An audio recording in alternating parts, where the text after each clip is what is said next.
Malayziya, ya'ni nimaga birdaniga Malayziyaga boraman, itni o'qiyman degan qaror yoki fikr qayerdan keldi?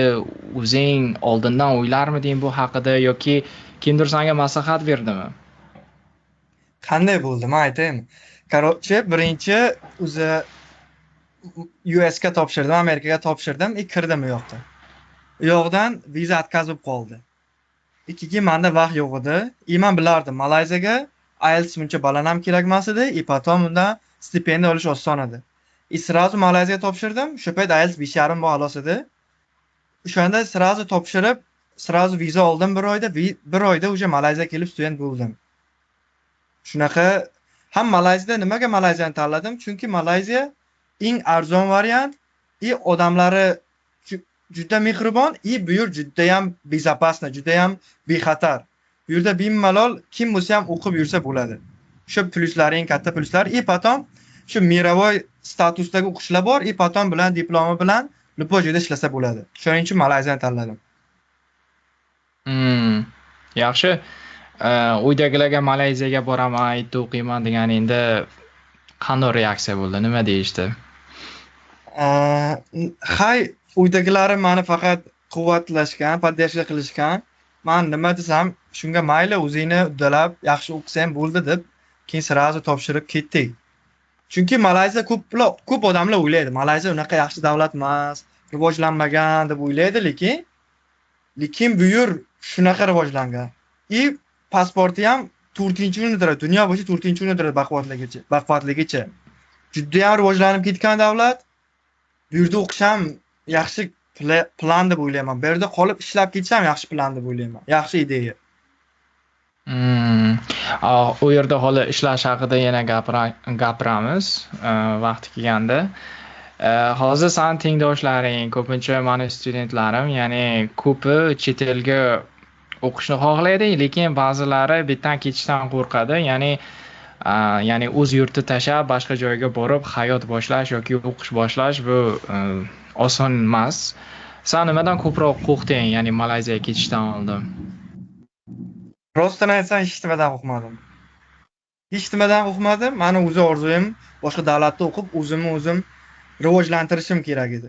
Chunki davlatimda qolsam, menda kultura nima deydi, uni exchange culture degan narsa bor. Men o'zimni madaniyatim bilan boshqa madaniyatni solishtira olmayman, потом boshqalarning madaniyatini ko'ra olmayman o'zim davlatimda. Bu yoqqa keldim. Boshqa davlatlar, men ko'p davlatlarni aylanmoqchiman, shu yerda o'qimoqchiman. Ularning madaniyati bilan tanish bo'lmoqchiman. Ularning o'ylashi bilan, mindseti bilan bir xil solishtirib, ko'p joylarda aytilgan. Aylaninglar, boshqa davlatlarni ko'ringlar deyilgan. O'zimiz davlatda qolgandan rivojlana olmaymiz. O'zimiz davlatdan xudoga shukr zo'r. Lekin biz boshqa joylarga borib, bilimimizni undan ham ko'paytirib, shuni hammasini bitta jam qilib, o'zimiz davlatni shularni rivojlantirib, davlatimizni yana ham rivojlantirishimiz kerak. Meni maqsadim shu. Men yaxshi odam bo'lib, betladan normalniy narsalarni o'rganib kelib, потом davlatimga borib, o'zimni katta kompaniyalarimni ochib, qancha odamlarga ish joyi berib, shunda qilsak rivojlanish bo'ladi. Shuni deb o'ylayman. Meni maqsadim shu. To'g'ri, mana 100% qo'shilaman. Ya'ni chet eldan bilimlarni olib kelib va u yerdagi tajribalarni o'rganib bu yerda qo'llash albatta 100% bizani rivojlanishimizga yordam beradi. Mayli, endi qaror qabul qildi deylik, ya'ni shu 10-sinfmi, 11-sinfmi yaqinda bitiribdimi. Ya'ni mayli Malayziyaga borib o'qiyman, lekin ko'p studentlar ya'ni qo'rqishadi, ya'ni dokument tayyorlash jarayoni, dokumentlarni tayyorlash, shu haqida kamgina gaplashsak, ya'ni dokumentlar topshirish jarayonini tushuntiradigan bo'lsang, xuddi yosh bolaga, ya'ni 10-sinf, 9-sinflarga tushuntiradigan bo'lsang, oddiy qilib aytganda, birinchi qadam, ikkinchi qadam bu aslida qanday bo'ladi? Sen qanday tayyorlagansan? Oson yo'li, men o'zim 3 studentga javob kirdim, vizalarni to'g'rilaymiz, viza jarayoni ketmoqda. Birinchi nima kerak bo'ladi? Pasport, загранпаспорт kerak bo'ladi. Osoni mana pasport, загран, потом baholar kerak. Maktabi baholari.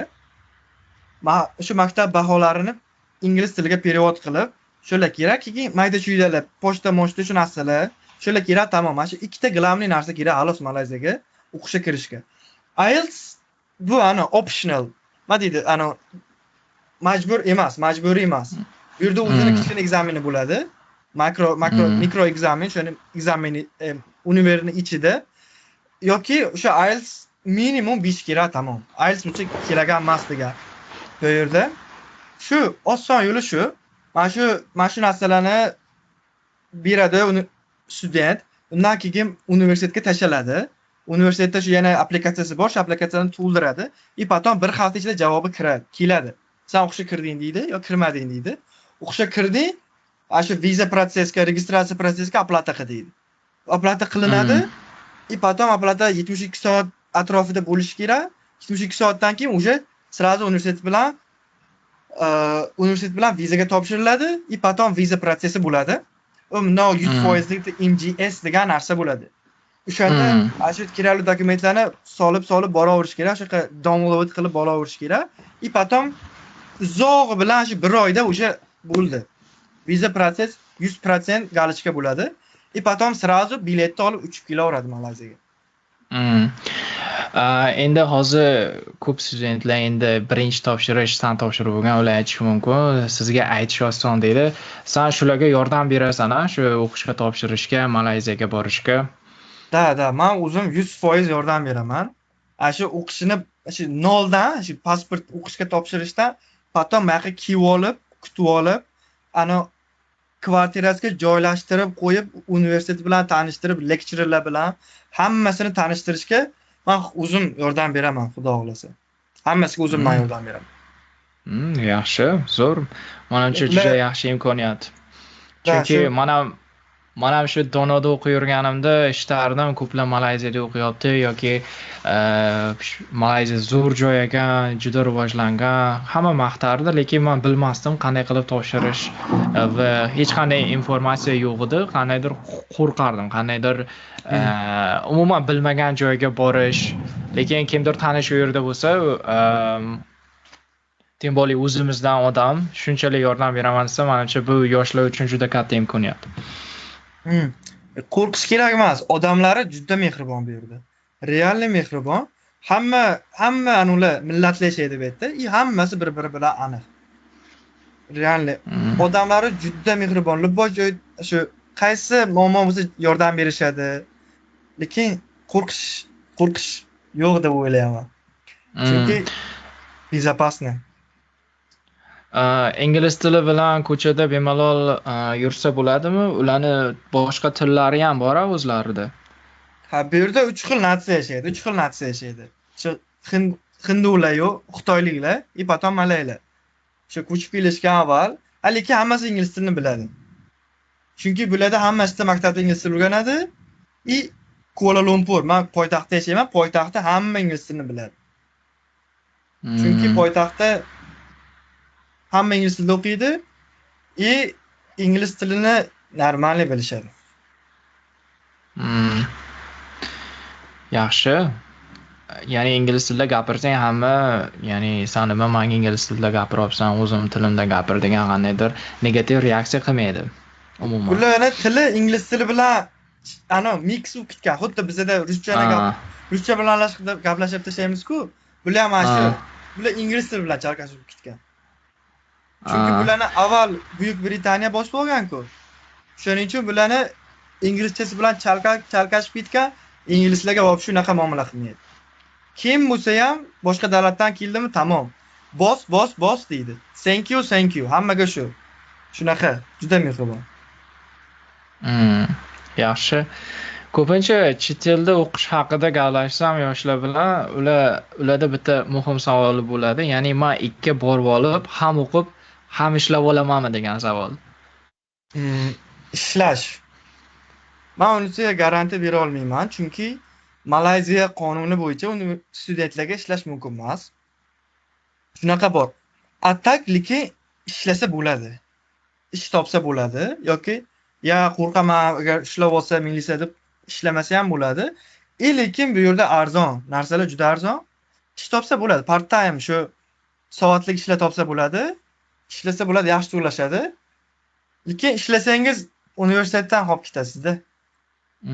To'g'ri, ya'ni o'qigan boshqa 100%, keyin ham o'qib ham ishlagan boshqa, yoki ha, to'g'ri aytasan, ya'ni 100% diqqatni o'qishga qaratsa yaxshi-yu, lekin ko'pchilikda shunday savol bo'lgani uchun shu mavzu haqida gaplashaylik dedim. Ya'ni umuman ko'p davlatlar, misol uchun Yevropa davlatlarida ham o'qiydiganlar aytadi, ya'ni haftasiga 20 soat ishlash mumkin, ya'ni qonunda.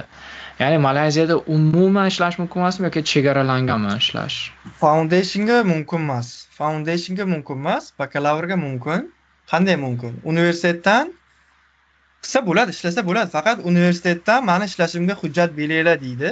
Universitet qo'l qo'yib bersa, tamom. Problema yo'q. Любой joyda ishlayveradi. Shunisi. Shuning uchun universitet bilan yaxshi bo'lish kerak. Avval universitetga o'zini ko'rsatib yorish kerak. Baholarni chotki qilib, baland GPS'ini baland qilib, keyin mana marhamat ishlasa bo'laveradi. Qaysi xohlagan ishida. Bu yerda bunaqa kurs bor. Qizlarga yo bolalarga shu bitta kurs bor. 2,5 yil o'qish, 6 oy ishlaydi. O'sha universitet kompaniyaga o'qishga ishga olib kirib qo'yadi. U kompaniyada yarim oylikka ishlaydi. U ham hunar almashishda internship deyiladi. Ruschasiga bilmayman, o'zbekchasiga bilmayman. Praktikada. Da, praktika. Bizda praktika qilsa bepul bo'ladi-ku. Bu yerda pullik praktikada pul beradi, oylik beradi sizga. Shunda как нормально anunda ishlaysiz. Потом o'sha kompaniyada ishga qolib ketsangiz bo'ladi. Ular vizalaringizni to'g'rilab beradi, viza boy, shu work visa shunaqalarni qilib beradi. O'shani men Malayziyada qolib ketib ishlayman deganlarga juda yaxshi imkoniyat deb o'ylayman. Oylik baland bu yerda. Вообще urbanizatsiya juda ham kuchayib ketgan. Shu ko'p yaxshi idea deb o'ylayman. Sen ko'rdingmi, ya'ni real life example hayotda shu studentlarni shu yerda o'qib, shu yerda qolib ketgan avvallar bilan gaplashdingmi biror marta? Birda tanish bor O'zbekistondan. Ko'plar bor bu yerda. Bitta O'zbekistondan bir yigit bor edi, 24 yosh, 25 yosh. U shu 13 yoshligida kelgan ekan. Uni xolasi shu Malayga yerga tekkani, shu bilan qolib ketishgan shu yerda. Ishlab yuribdi, Malay tilini o'rganib ketgan, normal oylik oladi. Hayot yashash zo'r deydi bu yerda. Bizda emas deydi. Bu yerda ozod bo'lib yashaysizda. Hech kim sizni qiynamaydi hech qayerdan. Odam o'zini huquqini talab qilib oladi, shunisi yaxshi. Keyin mashinalar sizni hech kim aldab keta olmaydi. Aldasangiz bironta shuni polisga telefon qilsangiz bo'ldi. Militsiya telefon qilsangiz shuna ketadi mashinalar ham. Shu juda qattiq. Viza jarayoni haqida yana bitta savol bermoqchi edim. Mayli o'qishdan confirmation letter olding, ya'ni qabul qilinding. Ya'ni viza jarayoni onlayn bo'larmidi yoki посольствоga borish kerakmi? Onlayn bo'ladi. Chunki Tojikistonda Malayziyani посольствоsi yo'q. Потом посольствоga borish shart emas. Shu NGS degan sistema bor, universitetga shu Malayziyada o'qish uchun degan. Shu sistema 100% bo'lsa bo'ldi. Sразу aeroportga keladi, 1 oylik viza qo'yib beradi. 1 oylik viza uriladi. Shuni hech qayerga посольствоga kirib intervyu qilish yo'q. Tojikistonga yo'q. O'zbeklarga bor, lekin O'zbekistonga bor. Bizga chunki tojikistonliklarni bular juda ham yomon hurmat qilishadi. Juda hurmat qilishadi. Wow, nimaga? Keladi-yu. Tojikistondan mansiz, deydi, Tojikistonmi deydi-da. Juda hurmatimiz baland, Xudoga shukr bu yerda. Keladi, aeroportga keladi, bir oylik shuna vizani urib beradi. Tamom bo'ldi. Universitet keladi, universitetga pasportini beradi, загран pasportni beradi. Потом ular посольствоga jo'natib, Malayziyadagi посольствоga jo'natib, 1 yillik viza urib sizga qaytarib beradi. Keyin sizga mana bunaqa student ID pasport beradi, pasportga o'xshagan narsa. Mana shu Malayziya degan 1 yil mana shu qabuladi degan ma'na narsa pasport beradi, ID karta. Mana shu bilan любой joyda pasport, загран pasportingiz kerak emas, mana shu bilan любой joyda yuraverasiz. Zo'r, yaxshi. Ancha oson ekan, chunki boshqa davlat Yevropa deydi yoki Xitoy yoki nima juda bosh og'riqqa ular. Chunki bizni odamlar bu yerga kelib yaxshi o'qib yurishdi, hech qanday narusheniya bo'lgani yo'q, shuning uchun bu yerda yaxshi. Hozir mana shu gapni yaxshi aytding. Ya'ni sizlar, ya'ni Tojikistonning yuzisizlar Malayziyada. Sizlar qancha ularning qonunlariga amal qilsalaring, narusheniya qilmasalaring, yosh avlodlarga ham yaxshi bo'ladi. Ya'ni hozir 10-11 sinflar bormoqchi bo'lsa, shuncha yaxshi bo'laveradi. qancha bizani odamlikka borib narushina qilsa o'zi tabiiyki ular qiyinlashtiraveradi prosessni. Bitta bunday ana Bangladeshdan, Indiyadan, Pokistondan kelganlarni shunday qiladi. Hech kim ishonmaydi ularga, ko'plari mashinik bo'ladi. Studentlarga uncha yaxshi muomala qilishmaydi. Lekin biza как yevropeylarga o'xshaymiz-ku. Shuning uchun bular hurmat qiladi. Bular buna mashinik emas, ishonsa bo'ladi deydi. Zo'r, yaxshi. Ya'ni shunchalik oson ekan, imkoniyat hozir bor ekan, demak, men ham hayronman nimaga Malayziya emas. Ya'ni boshqa joyni o'ylaydiganlarga mendan ham so'rasa, hozir men shunchalik ta'riflaganiga shularni eshitdim. Meni ham shu yerda o'qigim kelib ketyapti. Men ham bundan keyin Malayziyani taklif qilishni boshlayman. Lekin birinchi yil studentsan, birinchi yil shu haqidagi birinchi Malayziyaga borganing shu haqida gaplaysa, qanday hayratga, ya'ni qishloqdan chiqding, Malayziyaga bording, o'zingni qanday his qilding birinchi marta? Keldim. O'zim yakka, hech kim kutib olgani yo'qman. Keldim aeroportga. Ne qaradim. Atrof hech kim yo'q. Men yosh bola, 18 yoshlik bolacha. Bordim, pasotvani topdim, mana shu pechat urayotgan. Katta o'sha edi. Hammadan so'rab qildim, bordim. Potom shu pechat urib berishdi. Aeroportdan chiqdim, bagajlarimni olib. Chiqdim, ko'chaga qarayman. Shunaqa havosi humidity juda baland. Juda havo nam. Namlik. 3 kun 4 kun siz o'zingizni og'ir his qilasiz. Как бы bironta ustingizdan birovni qo'yib qo'yganga o'xshaydi. Keyin boshqa hayotga kirib qolganda bo'lasiz. Havosi juda toza. Juda ham havo toza, chang yo'q, ko'rmaysiz. Unda keldim, vau dedim. Hech nima bilmayman, o'qishimga borish bilmayman. Internet bor, shu yerdan sim karta oldim kelib. Keyin bitta odam bilan tanishdim. Iroqlik bitta qiz bilan tanishdim, 2-yil ekan. Shundan so'rab, keyin shu bilan ketib bordim. O'qishga taksi chaqirib. Taksi keldi, bordim o'qishimga. O'qishda dam ekan, 3 kunlik milliy dam ekan. Dedim, yo'q joy, qayerga borish bilmayman. Srazu hotel qidirdim. Qimmat hotelga tushdim, shu yerda turdim 3 kun. Keyin universitetiga qaytib bordim, keyin shu bilan shu yerda общежитиеda turdim shu yerda. Keyin shu bilan 6 oy o'tdi. O'sha joylashib, shu hostelda turib joylashib, chotga o'sha malaylar bilan shu как бы malay bo'lib ketdim. Gida malay tilini ham o'rganib oldim. Shu bilan keyin tashqariga ko'chib ketdim. Chunki общежит yaxshi emasdi joyi. Keyin tashqariga chiqib ketdim. Joylar arzon. Arzon joyda bo'lsa bo'ladi. Turish kvartiralar sharoiti вообще lyuks, bomba. Zo'r. Malayziya madaniyati yoki Malayziyada student bo'lish hayoti haqida umuman kutmagan narsani hayratga solgan narsa nima bo'ldi yana? O'qishga qaytganingdan keyin. Hayratga solgan narsa. Odamlar juda mehribon. Shunisi hayron qoldim men. Men bunday odamlar mehribon bo'ladi deb o'ylamoqdim.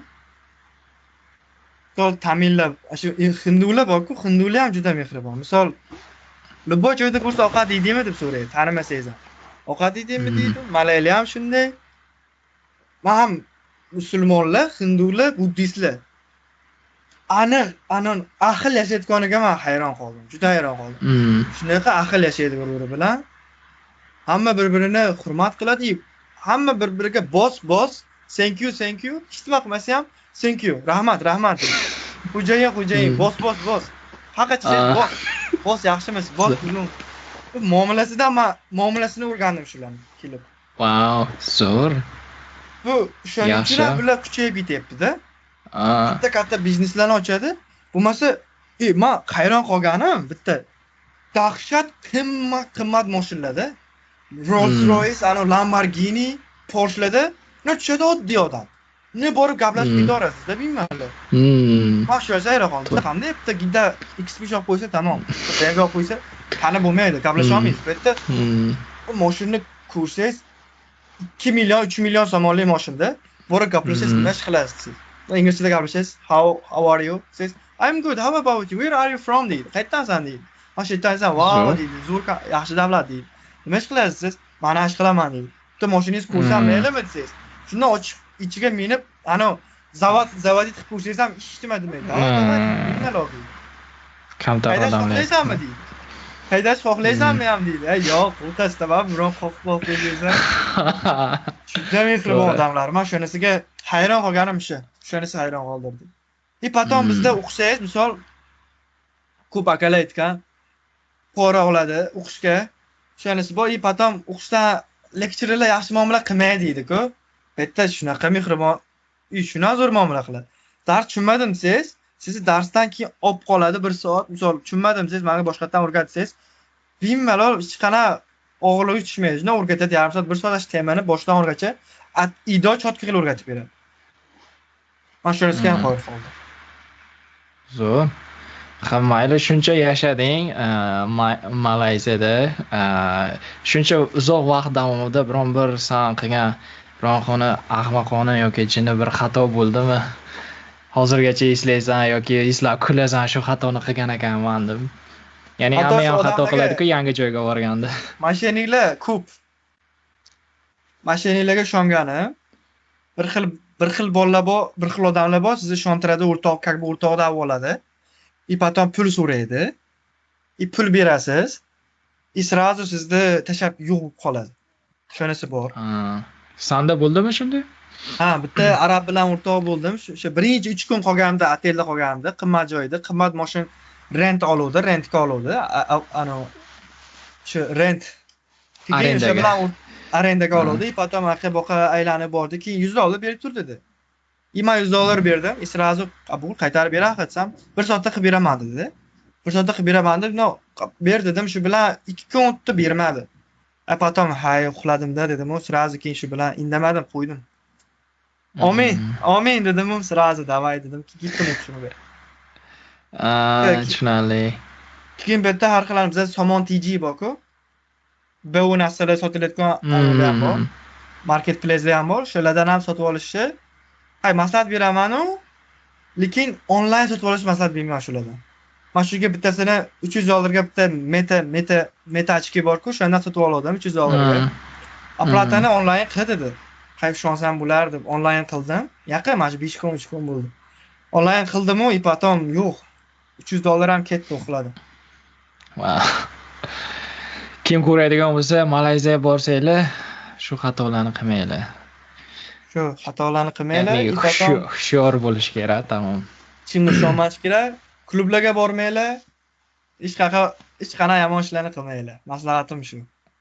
To'g'ri, ya'ni nimaga borgani esdan chiqarmash kerak. Ya'ni o'qigani, ayniqsa 1-chi, 2-chi, 3-chi yilda keyin o'qishni bitirgandan keyin o'zi biladi. Ya'ni birinchi kurs sifatida sani yangi universitet tizimi yoki yangi mamlakat, yangi davlat bir vaqtda o'rganarsan, ya'ni ikkisidan qaysi biri qiyinroq? Ya'ni mamlakatga ko'nikishmi, davlatga yoki universitet sistemasini tushunish qiyinmi? Ya'ni mana o'zimizda bo'lib turib, o'qish sistemasini birinchi yil tushunishga qiyin bo'lgan menga. Qiynalganman birinchi yilda o'zimizda bo'lib turib. Qanday, qaysi biri qiyinroq bo'ldi senda? Davlatga ko'nikish oson. O'qish ham oson bo'ldi, lekin sistemalar uncha qiyin emas. Hamma narsa kompyuterda bo'ladi. Hamma narsa shu kompyuterda o'rgatadi. Shu proyektormi? Shu proyektorda o'rgatadi hamma narsasini. Qiyinchilik bo'lmadi. Sistemalari oson. Shu o'zingizga programma beradi. Student IDlaringiz bo'ladi. O'zingiz bittamda sahifangiz bo'ladi. O'shan kirib ham baholaringizni tekshirib olsangiz bo'ladi. Realni oson. Shu birinchi semestr bo'lsa, hamma fanlar bo'lsa, shularni ido fayli bo'ladi. Onlayn bo'ladi. Shuni o'zingiz sahifangizga kirib, o'shanda hamma narsangizni ko'rib, mashqlar bo'ladi. O'sha yerda tutorials nima deyiladi? Onlayn shu darslar. Da, shu onlayn mini ekzamenchalar o'zingizni chek qilishingizga shunaqalar hamma narsasi bo'ladi. Oson edi, lekin men qiynalmadim o'qishga. Bizdan sistema qaysi sohada? Men hozir Foundation in Businessga. Foundation 3 xil foundation bo'ladi bu yerda. Foundation in Business, Foundation in Arts, Foundation in Science bo'ladi. Foundation Business shu bank sohalari, biznes sohalari, accountant sohalari, international business, shu polaj business, pul haqida, finance haqidagi narsalar o'qiladi. Artsda Foundation in Arts designerlik, har xil salon Hmm. soha, dizayner soha, advokatura, anu международный diplomatiya shunaqa narsalar. Science, injeneriya, kompyuter, informatika, doktorlik shu sohalar bo'ladi. Hmm. Zo'r, Ikkiga yaxshi. bu yerda bakalavr 3 yil bo'ladi xolos. 1 yil foundation bo'ladi. Общий 4 yil bo'ladi. Malayziya qonuni bo'yicha bakalavr sразу o'qib keta olmaysiz. Как бы Yevropaga o'xshab o'qib keta olmaysiz. Hmm. Bir marta foundation o'qigan bo'lishingiz kerak yoki 12-sinf o'qigan bo'lishingiz kerak. Hmm. Tushunarli. Endi kamgina dars qilish jarayoniga qaytsak, ya'ni sen qanday dars qilasan? Ya'ni ideal o'qish, ya'ni dars qilish jarayoni qanday? Qachon dars qilasan? Ertalabmi, abitdan keyinmi, o'qishdan oldinmi, keyinmi, qanday? Darslar oson. Реально oson. Ya'ni homework. Homework berilmaydi. Hmm. Homework berilmaydi.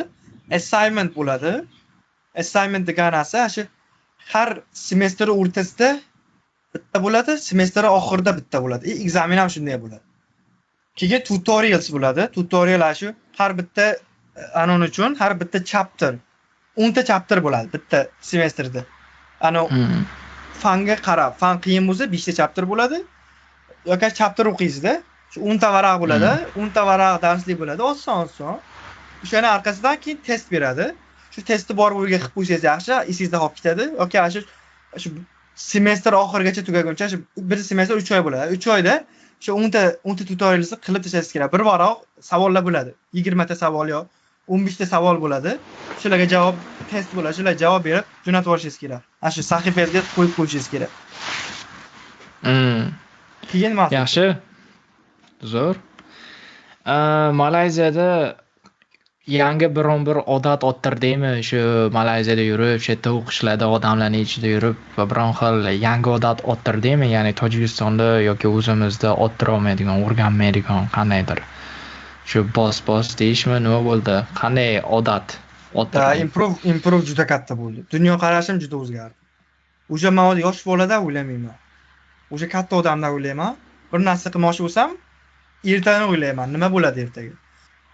Keyin qanday pul topishni ham o'rgandim. Pulni qanday controlировать, management of money, shuni o'rgandim. Manage qilishni o'rgandim. Keyin madaniyatim kuchaydi.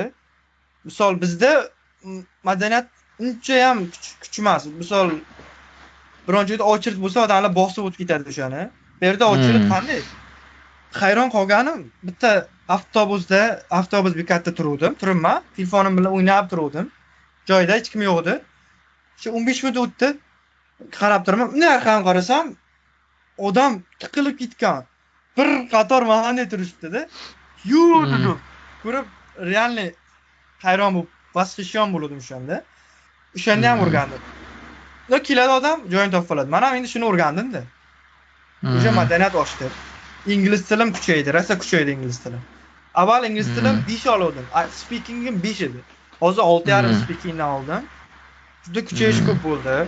Madaniyat kuchaydi, bilim kuchaydi, dunyoqarash kuchaydi, pulni menejment qilish kuchaydi, ozod yashash kuchaydi. Hozir endi qayerga borsam qo'rqmayman. Nima qilishni bilaman, qayerda turishni bilaman, qanday joy arenda qilishni bilaman, qanday bilet sotib olishni bilaman. Qanday pul olishni, qanday pul tashlashni bilaman. Bo'ldi. Boshqa ko'p narsa o'rgandim deb o'ylayman. Hozir shuni studentlar ko'radigan bo'lishi mumkin. Asosan o'quvchilarimga taklif beraman shu videolarni ko'rishni.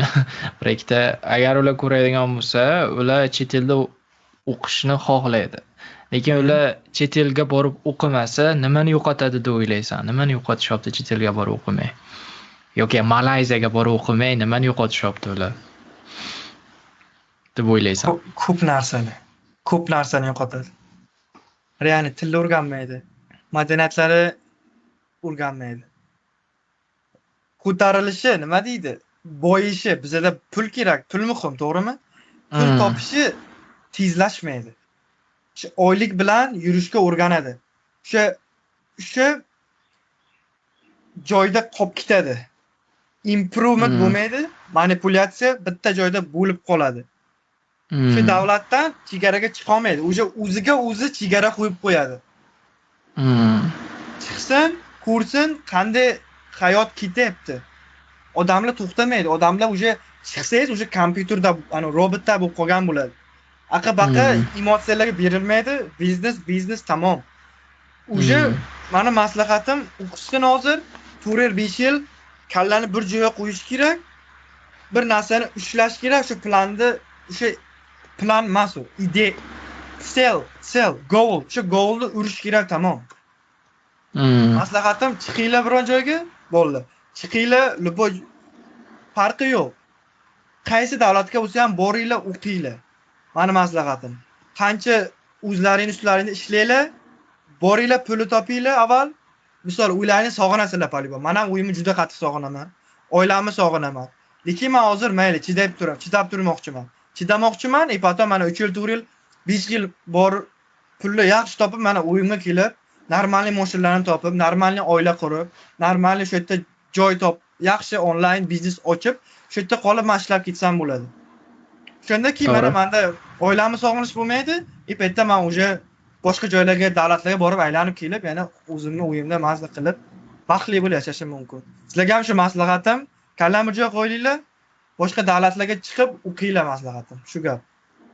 Hmm. Keyin yana savol berishim mumkin, ma'lum, mayli, ko'ndirdingiz. Nima, dogovori qancha ekan deydi. Qancha pul ketadi yerda o'qish uchun? Ochiqchasiga aytsam, men kelganimda foundation bepul edi. Hech qancha pul ketmadi. Hozir keyin bu yildan foundationni pulli qilib qo'ydi. Hech qaysi universitetda foundation pullik emas. Men o'zimni hamma o'quvchilar bilan shartnomam bor. Juda katta o'quvchilar bilan shartnoma qilib oldim o'zi. Hozir ko'p agentstvalar O'zbekistonda-yu, Qirg'izistonda-yu mashinalar qilishyapti. Aytishadi bepulga olib kirib qo'yaman deydi. Men o'sha bu yerda hammasi bilan gaplashganman. Sizlar nima bepulga olib kiryapsizlarmi deyman. Yo'q deydi. Bu yerda kelgan bilan vaqt pulini to'lay deydi. Kelasizlar bu yerda shu 3000, 4000 dollar pul to'lashlaring kerak bo'ladi. Hozir menda bor programmalar bor. 2-3 ta programmalar bor. Bitta programmam bor. Bu o'quvchilarga ham bog'liqda. Misol foundation o'qib, mana shu yerda bakalavrimni ham o'qimoqchiman desa, unga ham bunday bo'ladi. Birinchi foundationga общий qancha pul ketadi aytaman. Vizalarga общий. Viza yoki bo'lgunicha shu o'qishga kelishi bilan dogovor to'lash kerak bo'ladi-da. Dogovor ham uncha qimmat emas lekin. общий hammasiga $3200 ketadi. $3200 Mhm. diplomini oladi, foundation diplomini oladi. Hamma narsasini to'g'rilab общий bo'ladi. Shuni qilsa, potom undan keyin men o'zim Yevropaga любой Yevropaning universitetiga yoki Italiya, misol Italiya hozir eng zo'r universitetlari bor. O'shalarga men o'zim transfer olib beraman. U yerda bepul o'qiydi. 3 yil xohlagan sohasida bepul o'qiydi. Top universitetda bepul o'qiydi. Potom ular yiliga $8000 stipendiya beradi. Wow, zo'r. Dahshat. $8000 stipendiya har yil beradi. Shuni maslahat bera olaman. Hozir 3200 ketadi. Keyin Italiyaga ketish uchun unga olish kerak. IELTS olish kerak. Minimum 6,5 IELTS bo'lish kerak. O'shaning uchun yoki $3000 foundation ketadi. Potom bakalavr o'qish kerak bo'ladi shu yerda, majburiyda. Arzonroq bo'lishi uchun, foundation arzonroq bo'lishi uchun bitta zo'r INT degan universitet bor. Tekshirib ko'ringlar, INT University. O'shanda bunday bo'ladi. Foundation bepul, juda katta universitet. Lekin foundation pulini oldindan berib qo'yishingiz kerak. U keyin bakalavr o'qiyotganingiz, registratsiya qilganingizda o'sha foundation pulini bu yerdan bu yoqqa olib beradi. Bakalavrga. Men shuni maslahat beraman. Malayziyada qolib o'qib ketmoqchi bo'lganlarga. INT universitetida o'qinglar, maslahatim. Bolalar, juda ham menga katta rahmat deysizlar, chunki INT yerda o'qiysizlar, 2 yil o'qiysizlar, potom Amerikaga srazu o'zi olib bersa, aytsanglar, Amerikaning universitetiga olib berib yuboradi. Avstraliya universitetiga, New Zealandiya universitetiga transfer olib berib oladi. Shunaqa qilsa ham men yaxshi ideya deb o'ylayman, yaxshi g'oya deb o'ylayman. Zo'r, chunki Tojikistonda turib Yevropa o'qishlariga topshirish ancha qiyinda. Shuning uchun dokumentatsiyasi ham yomon katta bosh og'riq, juda yomon tekshirishadi. Через Malayziya o'tish menimcha yaxshi, kamgina pul ketadi-yu, lekin odam ko'p davlatlar Malayziyani ham ko'rishi mumkin. Menimcha yaxshi g'oya. Chunki Malayziyani hamma bilan Malayziyada ketadi-ku, Malayziya sistemasi bo'ladi. Transfer qilishga boshqa davlatlarga, Amerikaga ketib olsa ham bo'ladi. Misol, chunki Malayziyani odamlari zo'r, Malayziyada oldi, tahsil deydi, boshqa davlatda ko'rdi deydi. Potom Malayziya uncha davlat emasda. Aytaman-ku, eng baquvvat davlatlardan bittasi bu. 4-o'rinda turadi pasporti, o'sha bu pasporti butun davlat, 4dan 5 davlatga bora olmaysiz xolos buni pasporti bilan. Juda dunyo miqyosida obro'si baland universitet, obro'si baland davlat. Vizasini olib olsangiz, sizda viza problem bo'lmaydi. Baqa kelganingizdagi keyin boshqa davlatlarga bilan o'tib kelish ham arzon. O'tib kelsangiz viza pasportingizni baquvvat qilib olsangiz ham bo'ladi. Maslahatim kelinglar Malayziyaga. O'qinglar shu yerda. Davlat bu yerda bitta malaylarning madaniyatini o'rganmaysizlar, xitoyliklarning madaniyatini o'rganasizlar. Bu xitoyliklar juda ham aqlli, pishiq odamlar. Tamillardan o'rganasizlar.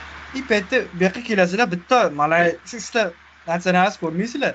Bitta arablar bo'ladi, o'rislar bo'ladi, yevropayanlar bo'ladi, amerikaliklar bo'ladi. Universitetlaringda juda ko'p nasionalist bo'ladi. O'sha bundoq kelib, men qaytaman deb o'ylab qolasizlar-da.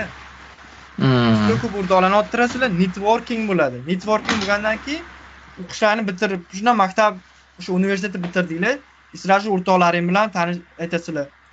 Polibon bu yoqqa kelayotgan boshqa davlatdan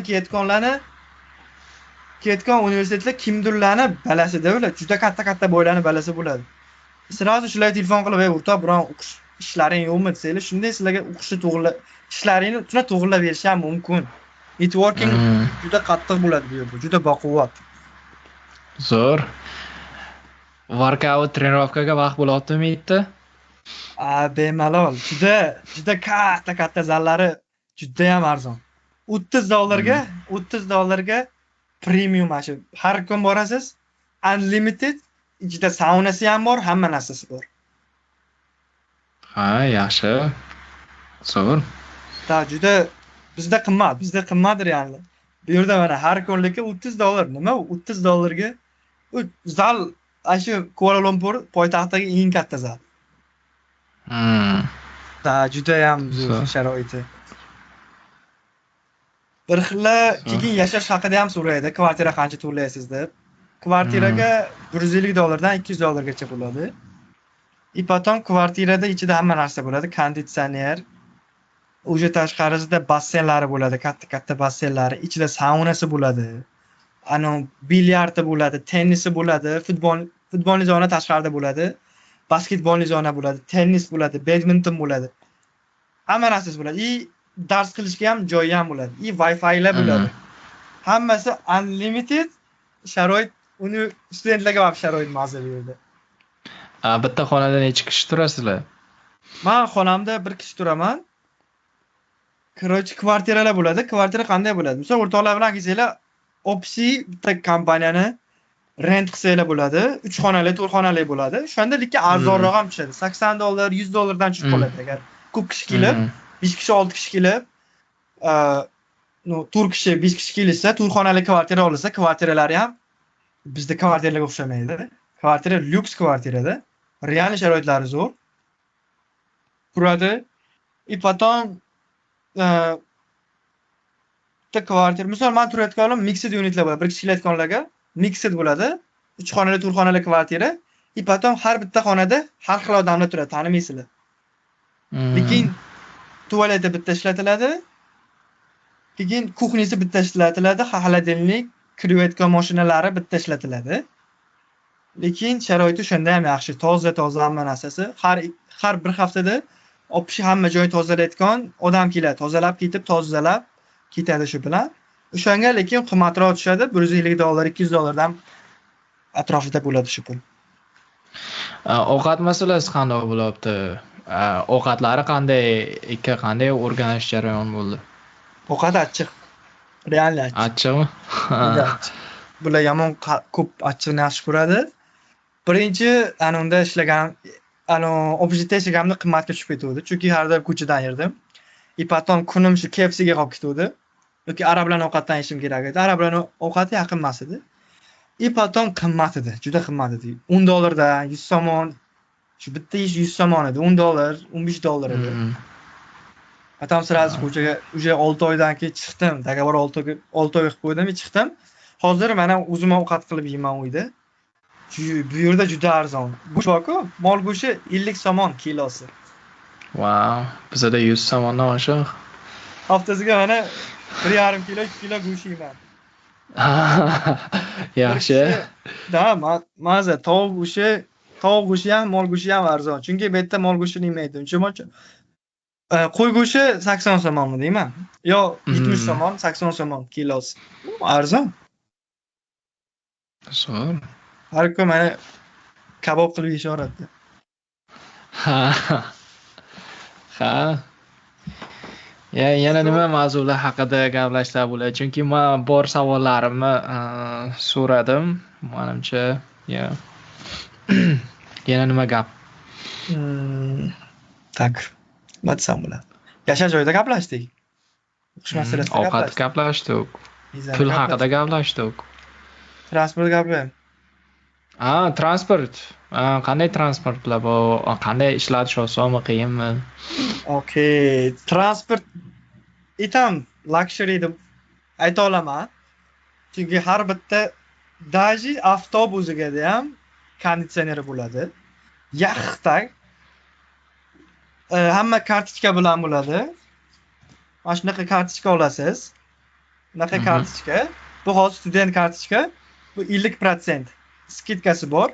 Men buni ham olishga men o'zim yordam beraman, kelishsa.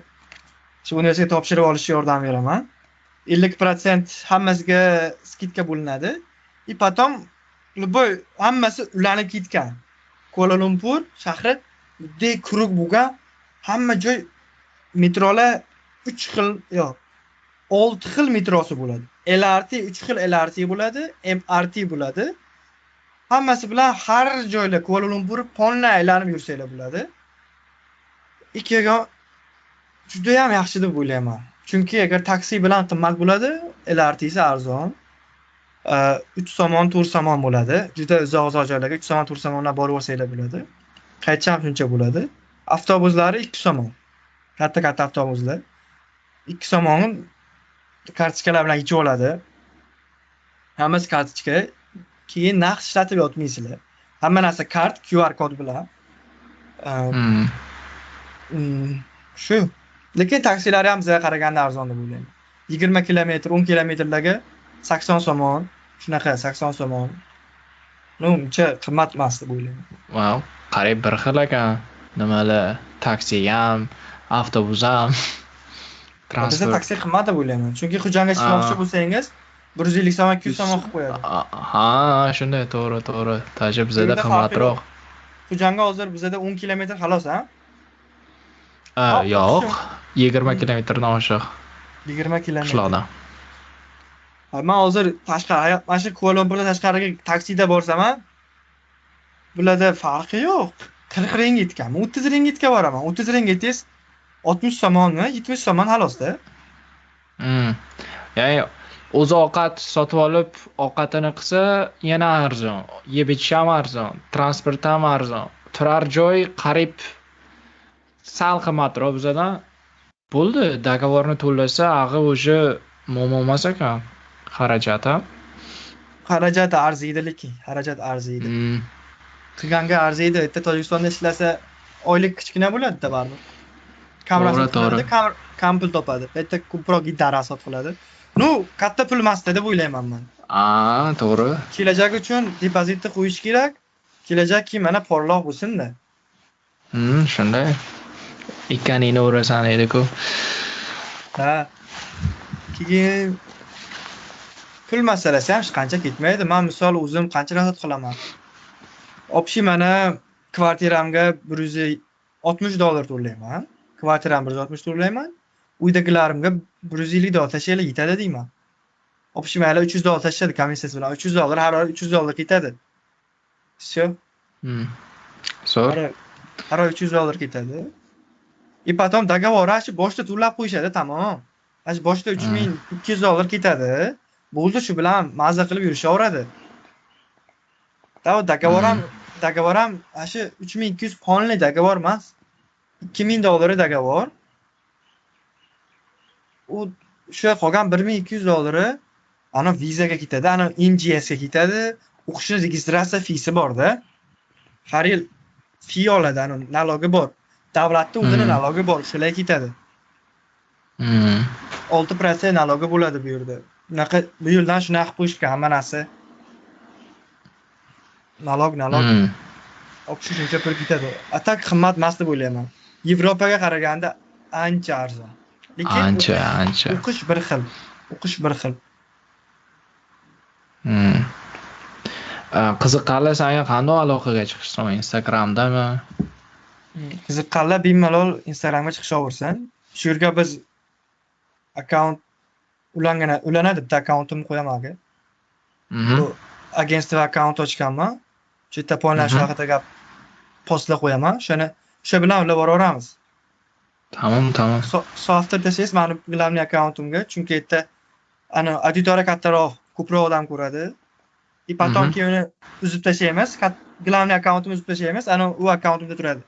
Ana o'qishlar haqida tema bo'layotgan akkauntda turadi. Normalniy odam ko'radiki, o'sha akkauntga chiqadi, aloqaga chiqadi deymiz, hozir boshdan aytamiz. Boshdan aytasiz, qaysi akkauntga, o'sha Aurelio stage'ga.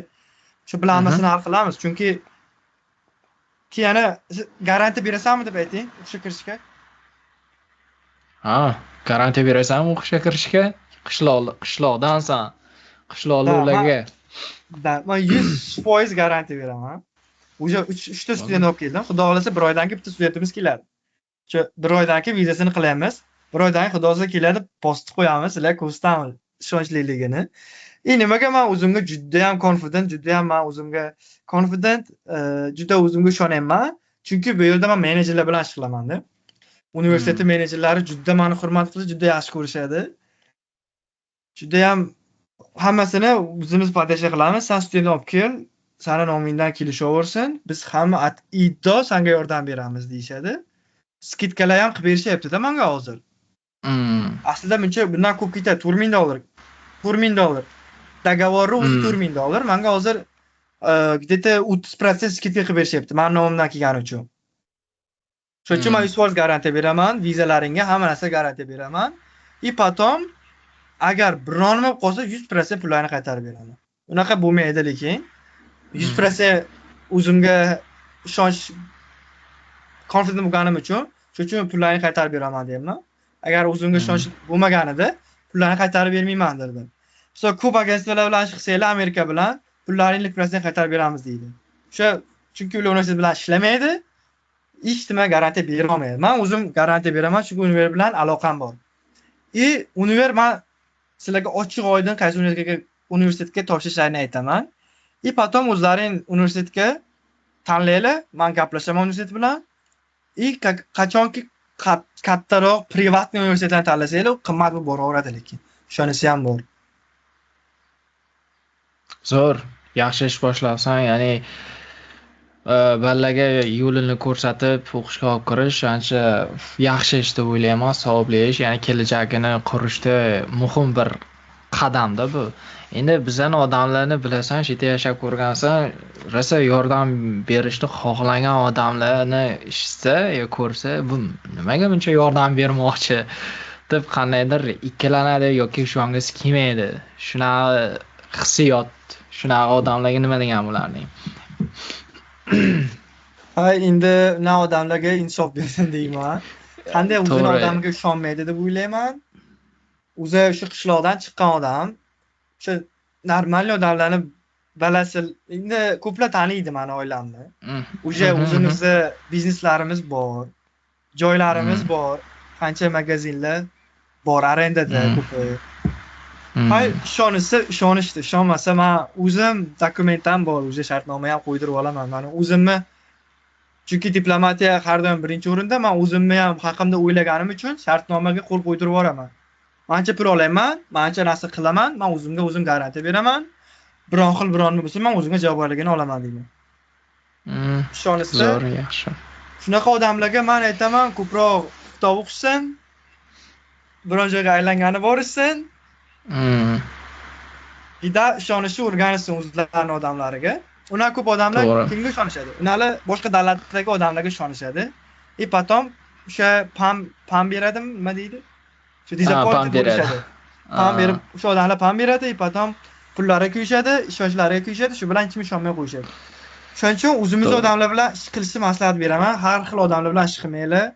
Rezultat ko'rsatgan odam bilan ish qilinglar, u potom o'zimizni qishloqdan ketgan odam bilan ish qilinglar. Chunki odam ko'ryapti o'zimizni qishloqdan ketgan.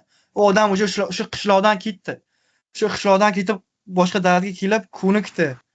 O'sha culture shock degan narsa bo'ladi. O'sha biz qishloq joydan kelib, tamom rivojlanib ketgan poytaxtga kelib, o'sha qandaydir bo'lib qoladi. Bir xilla o'sha culture shockni uddala qila olmaydi, kontrolovat qila olmaydi. Hay men xudoga shukr kontrolovat qildim. O'zimni bir joyga qo'ydim, kallani bir joyga qo'ydim, disiplinani ushladim, har joylarga bormadim. Bu yerda oson. Har xil joylarga ketish osonda. Hamma narsa dostupniy. Dostupniy o'sha katta shahar, o'sha katta shaharda hamma narsa boshlanadi. Mana nasha yo'q har xil narkotikalar boshlanadi. Qizlar boshlanadi. Klublar boshlanadi. Mana odam bir joyga teyish kerak, o'sha kurugdan yo'q bo'lish kerak. U kurug bilan yursangiz sari bu ketadi. Bu kurugda boshqa yaxshi bolalar ham ko'p bu yerda. Chunki arablar, ko'p arablar ham yaxshi emas-ku, yaxshi arablar bor, yaxshi bolalar bor. Padeshkani yaxshi qiladi, yaxshi bolalar, yaxshi. Yomon bolalar yomon padeshkani, u padeshkani yaxshi qilishadi. Hay, sandan boshqa qishloqli bolalar bormi? Bor. Qishloqdan bolalar bor, ular poytaxtda yashashmaydi. Ular kichik garajda yashashadi. Potom kurgan kichkina bo'ladi, yaxshi universitetlar bilan. Endi men poytaxtda yashayman. Poytaxtdan bittaman. Ular kandozda mana kelaverasizlar, men o'zim sizlarni poytaxtlik qilib qo'yaman. Ha, yaxshi. Borishsa ko'z quloq bo'lib yurasan-da ularga. Ha, xudoga shukr, mana 3 ta bola kelyapti, mana kelashadi, mana birga turishsa ham bo'ladi. Hay birodanga bitta bola keladi, xudo xolasa, shuni joylashtirib, o'sha mana men shu yerdaman. Bemalol lokal qilib qo'yaman-da. Shu nima deydi, lokallar nimadirdi? Shetlik bo'lib qoladi ya. Gaplash ham, dunyo qarash ham. Yaxshi. Sen bilan gaplashib o'zim yana qaytadan o'qigim kelib ketdi, Malayziyaga borgim kelib ketdi. Hozir Malayziyaga turist vizalar qanday bo'lyapti? Ular haqida eshitganmisan? Viza kerak emasmi Tojikistondan Malayziyaga? Keling, ertaga kelib uchib keling, men hozir kutib olaman. Mana bilmasdim.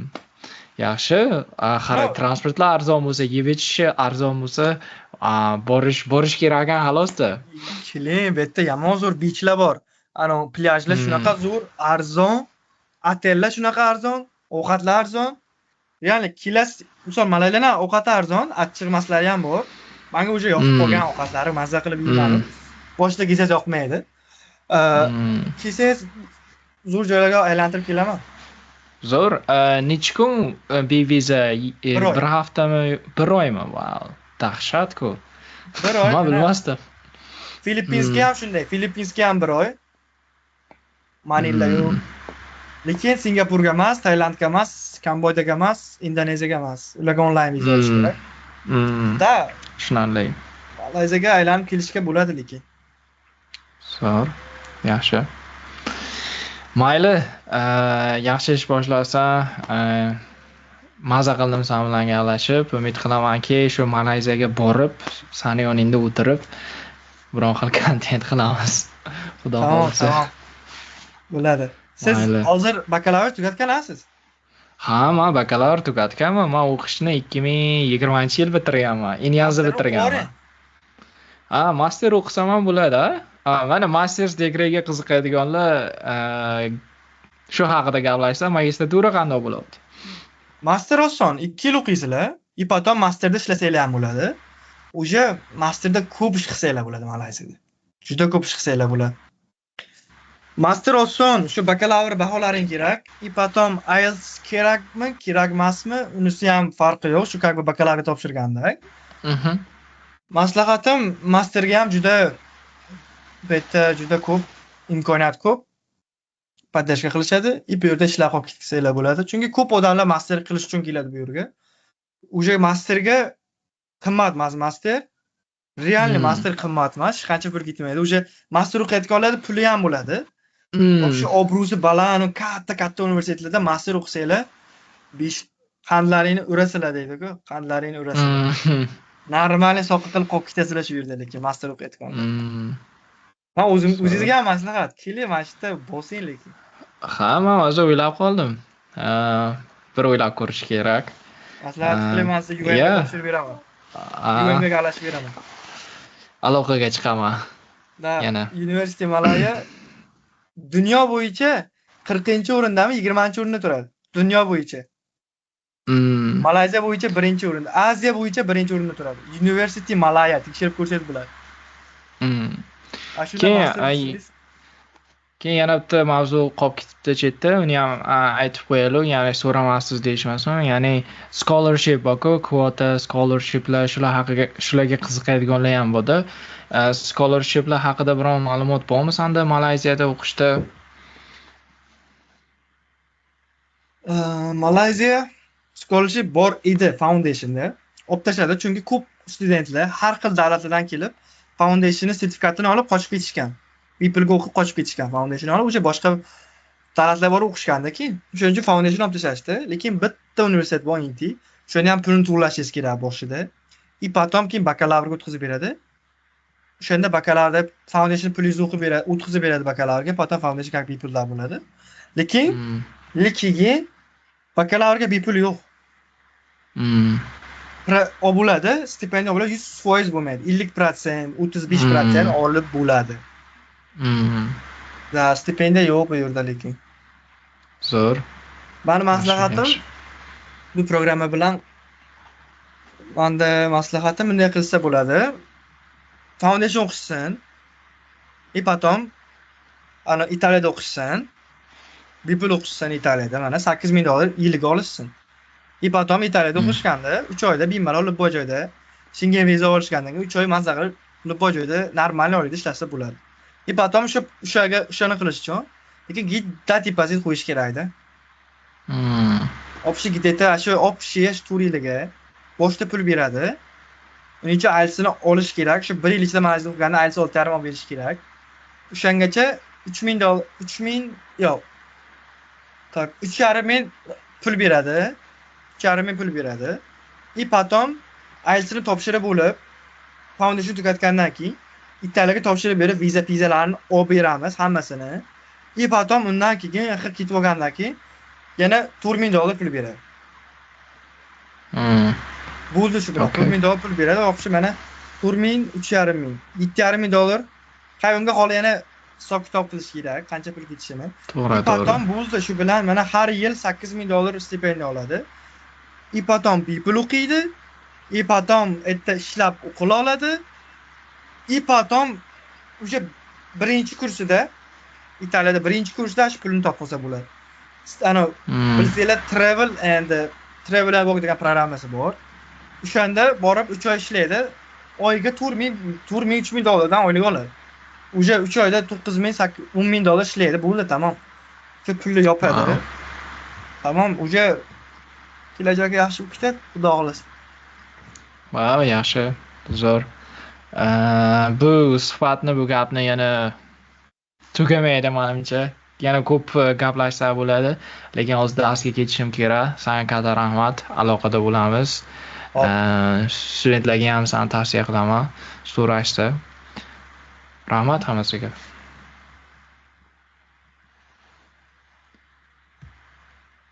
Let me. Okay, zapsni to'xtatdim. Free audio post production by alphonic.com